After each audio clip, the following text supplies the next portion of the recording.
me, I know growing up with Brittany, our parents were looking into foster care and going through all of the classes for that. They never actually followed through with that, but that kind of got me introduced to it. And then as we got older, I kind of always had a feeling I would want to do it later in life. And then our church decided to do a sermon series called No More Spectators. And that kind of got us really interested in how can we serve and what can we do with our gifts that we've been given to bless other people. Chris was a little more hesitant at first, and then I think as we started going through the series, and then we did another sermon series on adoption and foster care, and that kind of really got him going too and being on board with it.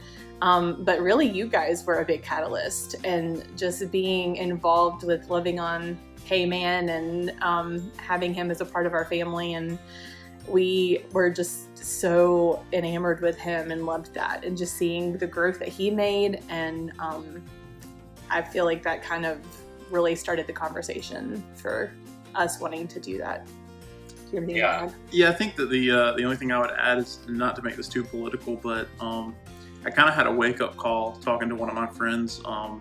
We were having a pro-choice, pro-life conversation, and when I mentioned that I was pro-life, they said, well, I respect your decision, but what are you doing about it?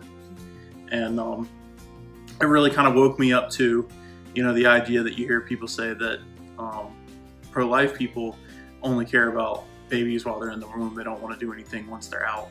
And really, this was our way to show that we do care about life and all life, and specifically life that has needs, and ones that we can fill, that we've been blessed in a way that we could help support.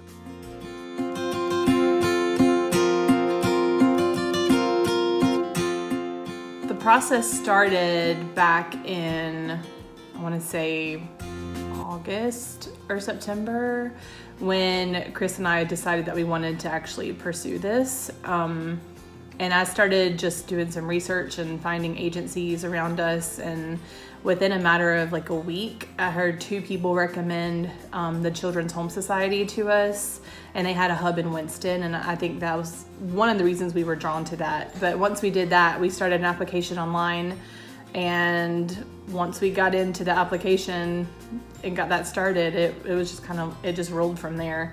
We got introduced to our licensing specialist. We had to go through a lot of different things from that point on. But I'd say probably September is when it really, we really started rolling with the licensing process. Yeah, that's when we started meeting everybody, and our classes shortly followed thereafter, and they started becoming real. Every week more and more stuff was happening. We were having to fill out more forms and, talk to more people and give a little more of our life story, it felt like. And so a lot of our life story. Yeah. So I think that, the ball started rolling for sure. And it was a snowball. It was small at first, but it kept getting bigger. So that was where the starting point was. We had to hash out a lot of our childhood past, and I guess questions we knew about each other, but we didn't know the depth of where some of those answers would go. So it's been really cool to see at the very end of it, we met with our licensing specialist and we had to read through everything. So we got to go back and read how we first met and the things we liked about each other, or what we feel like our gifts are, and how we might discipline, and how it was when we were younger and how were we disciplined, and kind of all of that. It's almost a novelized version of the experience you've gone through with the specialist. I think it's been very positive for our marriage. I feel like we're closer now than we've ever been, and I think the quarantine has helped that some as well.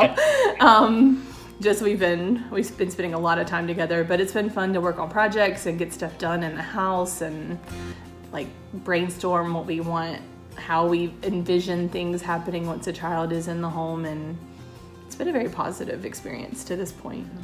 When you walk through the front door, so to say, of starting to do fostering, starting to get licensed, you don't really know all of the steps, and even if you know the steps, it's kind of like walking blindly by summary. You have the idea, you have the bullet points, but you have no idea how in-depth the classes are going to go. You have no idea how in-depth the questions are going to be. You just have a lot of you have a lot of questions you don't know you have yet.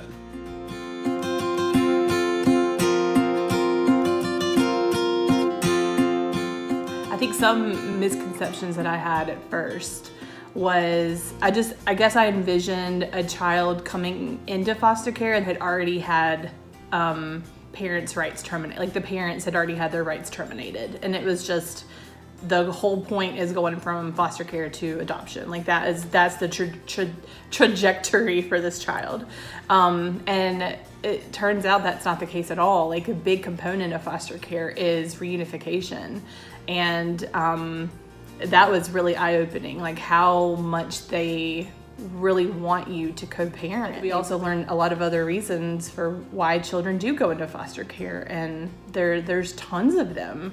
And it could be that the parents just need some time to get back on their feet. They just hit a rough patch and they just need a temporary fix, and that's where we would come into play.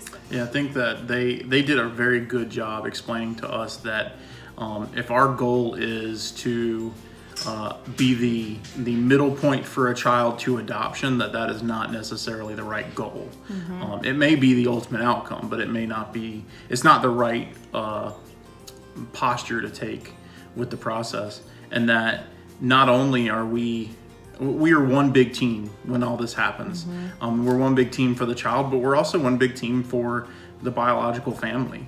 And if that's a possibility, that we should be hoping for reunification. You know, I thought, whatever these kids are being taken out of their homes for, being taken away from their parents, it's got to be egregious. It's got to be terrible, and they don't deserve a second chance. And by the time we got done with our classes, I was the guy that was just like, yeah, we need to get these kids back to their parents and help their parents out. And like, I actually got a weird award as a first time that our instructor had given this award out. It was most changed in the class, because I basically made all that known. And I mean, it really did, kind of make me realize that, the Lord is not, looking at these situations and hoping, wow, I really want to take these kids from these parents.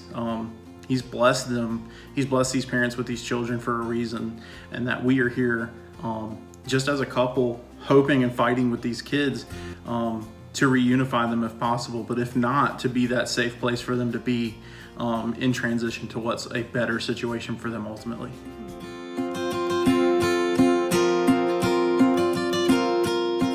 I think one of the big ways that people can come alongside people who are in foster care and who have gone through the process, just be there.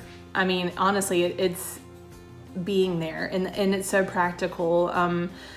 Offering to bring a meal, offering to come over and do dishes, offering to come over and clean the house, or come and take the kids out for a day, or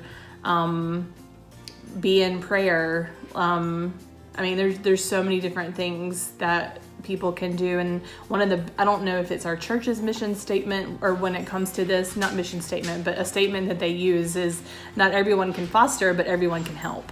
Mm-hmm. And that has been so powerful, because even if it's a monetary donation, if it's hand-me-down clothes, just finding things that you can give to these families who, as y'all mentioned in your video, like at the last minute's notice, you're having to put together a room and things for this kid to make living easier for them.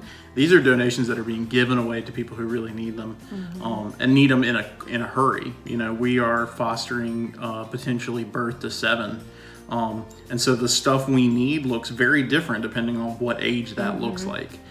So if we get a child that has literally just been born in the last, couple of months or something, then we're going to need very, very different things than if a 7-year-old boy walks into our home, and, we're not going to swaddle that boy. We're going to, hopefully, have a little bike and a nice bed and things that a 7-year-old needs. And so it really is just the gamut. If you're at home and you're thinking, how can I help? And you've just got a bunch of old stuff that, is in your attic or something like that. I mean, it's hugely helpful for us. We've already, gotten basically an entire room together because of donations that we've been given.